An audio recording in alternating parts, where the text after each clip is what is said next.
In December 2017, Apple admitted in writing that it had been secretly slowing down millions of iPhones, not broken iPhones, not old iPhones, perfectly functional devices that people had paid between $700 and $1,000 for. Apple called it a feature. The rest of the world called it what it was. And by the end of this video, you will never look at a software update the same way again. Most people believe the official story. Your phone slows down because technology moves fast. New apps demand more power. Your hardware just gets left behind.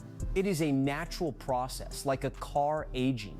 Nothing suspicious, nothing designed, just progress marching forward and your old device failing to keep up. That is what they want you to think. Here is the real mechanism. It starts with your battery. Every lithium-ion battery degrades with each charge cycle. Apple's own documentation confirms that after 500 complete charge cycles, a typical iPhone battery holds only 80% of its original capacity. At that rate, most users hit 500 cycles in roughly 18 to 24 months, right around that 2-year mark. The battery can no longer deliver the sudden burst of power the processor demands during intensive tasks. So the phone has two options: shut down unexpectedly, or slow down the processor to match what the weakened battery can actually supply. Apple chose option 2, quietly, without telling anyone. Starting with iOS 10.21, released in January 2017, Apple introduced what it called power management. The software detected a degraded battery and automatically reduced the maximum speed of the processor. The chip in your iPhone 6, 7, or 8 was being artificially capped, not because it was broken, but because Apple's software told it to slow down. Users were never notified. There was no pop-up, no explanation, just a phone that felt slower every month. Now here is where it gets deliberate. Apple knew about this trade-off for years before implementing it. The engineering decision was not accidental, it was a choice. And the timing of that choice lines up almost perfectly with the 2-year window when most carrier contracts expire and upgrade pressure peaks. Think about that. The moment your contract is up and you are most likely to consider a new phone, your current phone starts feeling sluggish. Coincidence is a generous word for that. The evidence is damning and documented. In December 2017, a Reddit user named TechFire posted benchmark tests showing that his iPhone 6s ran significantly faster after a battery replacement, not a chip upgrade, not a software fix, just a new battery. The benchmarks went viral. Geekbench, the performance testing company, analyzed thousands of iPhones and confirmed it. Devices with degraded batteries consistently showed lower performance scores. Devices with fresh batteries performed like new. The hardware was fine. The software was the problem.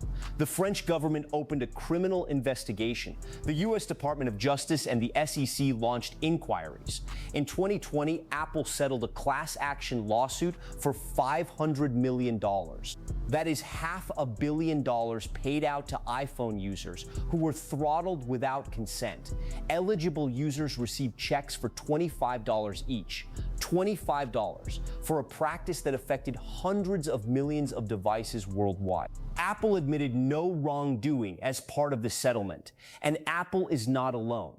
Android manufacturers face a separate but equally damaging problem called software fragmentation. As of 2023, over 40% of Android devices globally were running operating system versions that were at least 2 years old.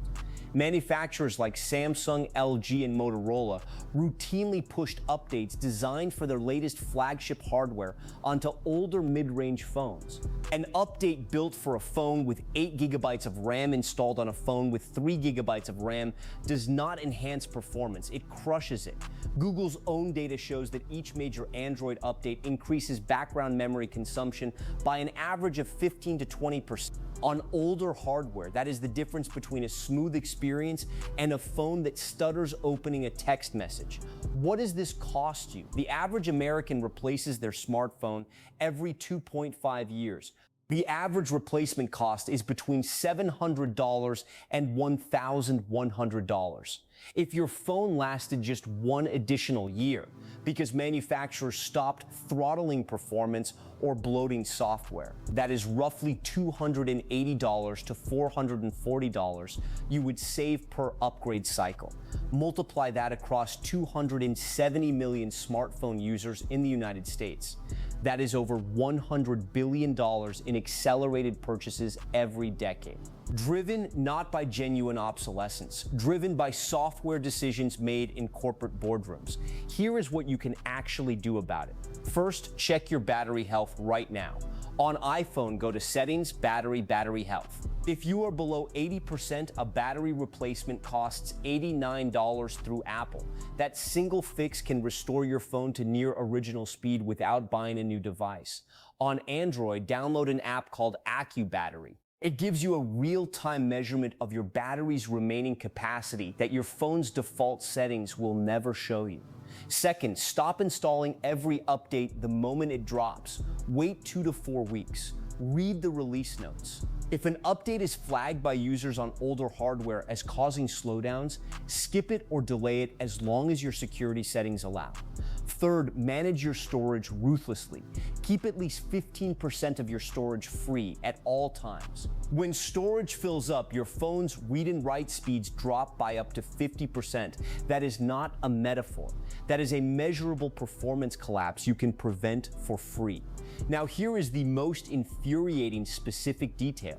The battery replacement program that Apple launched after the 2017 throttling scandal offered discounted $29 replacements through 2018. In that single year, Apple sold far fewer new iPhones than projected. Tim Cook later acknowledged in an earnings call that the cheap battery replacements were one of the reasons iPhone upgrade rates had slowed. He said it out loud on a recorded earnings call. The fix worked so well at extending phone life that it hurt Apple's revenue.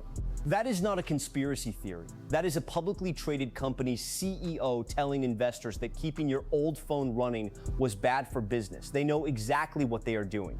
Now, so do you. Follow this channel. We post the real reason behind everyday things every single day.